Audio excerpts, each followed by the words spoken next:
Halo semua, selamat datang di channel R Plesiran Kandang. Teman-teman, bagaimana kabarnya hari ini? Semoga kita semua diberikan kesehatan, kelancaran rezeki, dan ternakan endok kita semakin berkembang. Teman-teman, pada kesempatan kali ini saya ingin mengajak teman-teman semua untuk merawat anakan endok yang baru menetas sampai usia 1 bulan. Karena apa teman-teman? Perlu adanya perilaku yang khusus bagi ternakan endok kita yang masih kecil-kecil. Ternakan endok yang masih kecil-kecil pada umumnya akan rentan terhadap penyakit. Terlebih pada akhir-akhir ini, suasana atau cuaca di malam hari pasti terasa sangat dingin dan fatalnya banyak yang terkena pilek. Teman-teman, ketika ternakan endok kita sudah tergejala pilek atau terindikasi pilek, perlu adanya tempat ataupun kandang yang harus kita sediakan. Persiapan kandang perlu kita rencanakan teman-teman agar seefektif mungkin ketika kita merawat ternakan endok kita yang baru menetas. Seperti yang ada di kandang saya ini teman-teman, alhamdulillah ada beberapa indukan yang berhasil menetas dalam satu waktu. Maksudnya seperti apa? Dalam 1 minggu lebih dari 3 ekor indukan menetas secara bersamaan. Hasilnya, mintian saya atau anakan saya atau anakan endok saya yang masih berumur 0 sampai 1 minggu membludak teman-teman.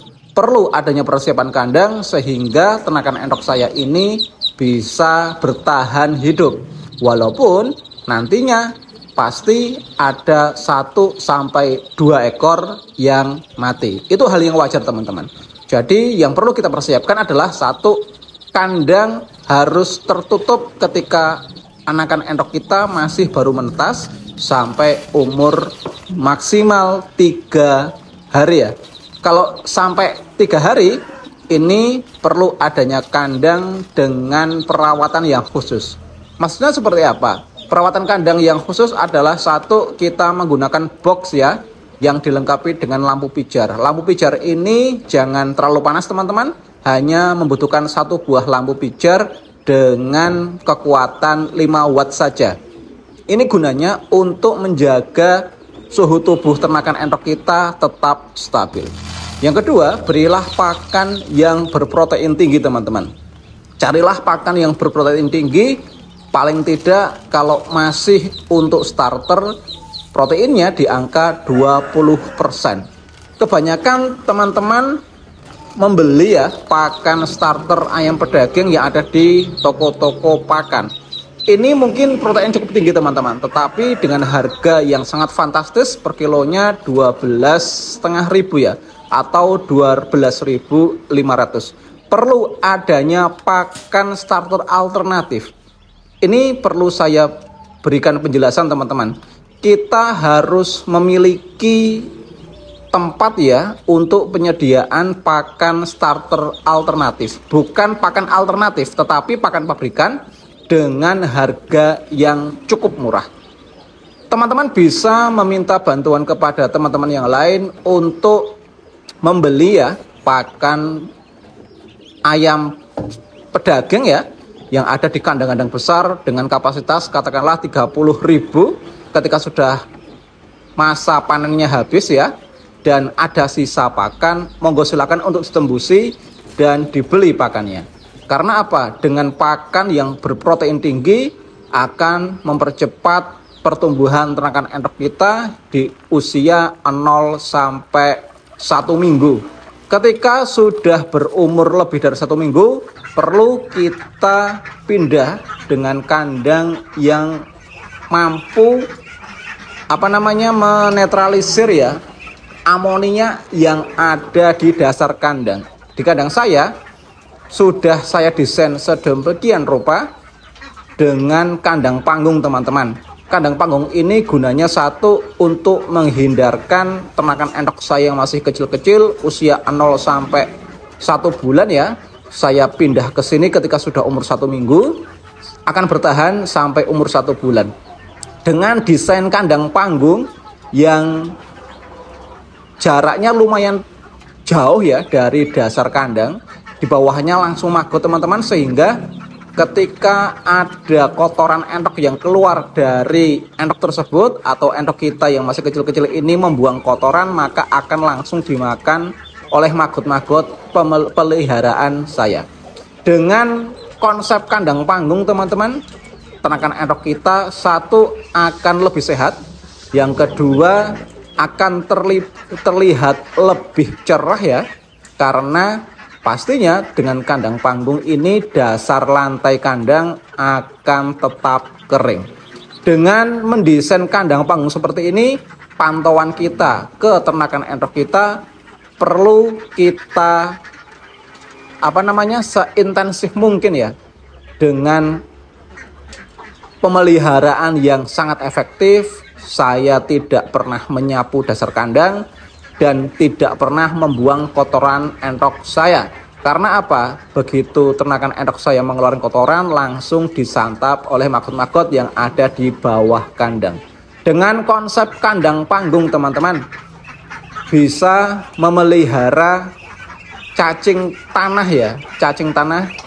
Monggo silakan untuk membeli bibit cacing tanah dan ditabur di bawah kandang panggung tersebut, sehingga teman-teman tidak perlu membersihkan kotoran entok teman-teman yang menumpuk di dasar kandang, akan secara otomatis dimakan oleh cacing tanah. Dengan konsep kandang panggung teman-teman, dan dengan pemberian pakan yang berprotein tinggi, bisa menjadikan ternakan entok kita semakin sehat dan perkembangannya optimal. Teman-teman, perlu saya sampaikan juga ya, banyak peternak pemula yang saat ini berbondong-bondong untuk bertanya ya, berapa harga mintian ternakan entok kita ya, yang khususnya yang jumbo. Banyak yang berkomentar, entok jumbo kok mahal ya, dengan satu mintian minimal di harga 30.000 sampai 40.000 rupiah dengan umur 1 bulan. Perlu saya sampaikan teman-teman, entok jumbo ini bukan entok yang konsumsi ya untuk saat ini. Untuk saat ini entok jumbo di Indonesia belum memasuki taraf konsumsi, tetapi masih dalam taraf perbaikan genetik. Mengingat entok yang ada di masyarakat kita, masyarakat kampung ya khususnya yang ada di Indonesia ini, belum banyak memelihara ternakan entok jumbo. Perlu adanya yang namanya perbaikan genetik teman-teman, sehingga hasil panen yang digadang-gadang 8 bulan ketika kita memelihara entok Rambon dan entok lokal itu bisa kita pangkas. Ketika kita memelihara ternakan entok jumbo yang disilangkan dengan entok Rambon misalnya, kita bisa memanen dalam jangka waktu 4 bulan. Hal ini perlu saya sampaikan sehingga pemahaman teman-teman semua bisa mengarah ke satu tujuan, yaitu bahwa pemeliharaan ternakan entok jumbo ini bukan untuk konsumsi pada saat ini, tetapi berbeda ketika kita 10 tahun ke depan. Banyak masyarakat yang ada di kampung yang sudah memelihara ternakan entok jumbo, monggo silahkan. Mungkin harganya akan lebih murah, tetapi ini memerlukan waktu yang sangat panjang. Terkait dengan fase pemeliharaan, perlu adanya penjagaan sanitasi lingkungan kandang, sehingga ternakan entok kita tidak terkontaminasi dengan zat amonia yang menguap dari dasar kandang, atau yang diakibatkan penumpukan kotoran ternakan entok kita yang berlebih. Banyak cara teman-teman untuk bisa menanggulangi. Yang pertama adalah carilah kandang atau buatlah kandang yang sirkulasi udaranya cepat berubah ya, berganti. Maksudnya ada udara segar di sana. Yang kedua, kita bisa memanfaatkan lahan yang ada di dasar kandang ini, karena kita konsepnya kandang panggung. Kita bisa memelihara maggot misalnya, ataupun cacing tanah, ataupun cacing merah ya. Cacing sutra nggak mungkin, karena kalau cacing sutra itu memerlukan air yang mengalir. Tetapi kalau cacing tanah, nanti ke depan cacing tanah pasti buat sumber protein untuk ternakan entok kita yang sudah dewasa. Sehingga dengan beberapa konsep pemeliharaan ternakan entok yang masih usia 0 sampai 3 minggu ya, atau maksimal 1 bulan ini, pastinya kita akan sukses beternak endok teman-teman. Kebanyakan teman-teman yang ada di rumah ini endoknya banyak, tetapi persediaan pakan kurang ya. Endok baru usia 2 minggu sudah diberikan pakan fermentasi misalnya. Atau endok yang masih usia 3 hari diberikan bekatul dengan racikan yang jemek atau yang lembek atau yang kasar.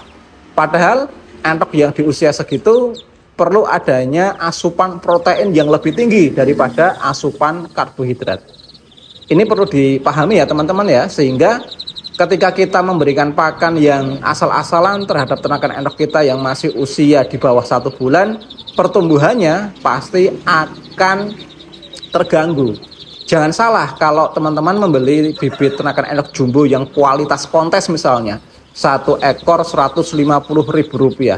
Tetapi pemeliharaannya, pakannya asal-asalan, ya jangan harap ternakan endok jumbo bibit kualitas kontes yang seharga Rp150.000 itu tidak bisa berkembang seperti indukan aslinya.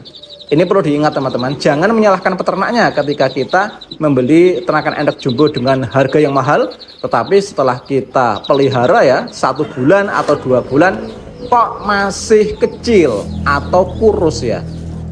Ini perlu yang namanya perbaikan pakan. Kita mengaca sendiri peracikan pakan hariannya kita perbaiki dan kita ulangi ya, dan kita catat terkait dengan konsumsi pakan, kadar karbohidratnya, kadar proteinnya, sehingga kita tidak menyalahkan peternaknya. Kalau di sana campuran pakannya bagus, ya alangkah baiknya kita bertanya ya. Kita bertanya ke peternaknya bagaimana campuran pakannya sehingga kualitasnya tidak akan berubah. Mungkin itu ya teman-teman ya yang dapat kita sampaikan ketika kita mempunyai ternakan endok yang usia 0 sampai 1 bulan, perlu adanya perhatian yang khusus, jangan asal-asalan terkait dengan penataan kandang, terkait dengan racikan pakan harian, sehingga kita tetap bisa berkembang ternakan endoknya sesuai dengan perkembangan indukannya. Semoga video ini bisa memberikan informasi ya bagi teman-teman semua, dan tetap semangat. Sampai jumpa di video selanjutnya hanya di channel R Plesiran Kandang.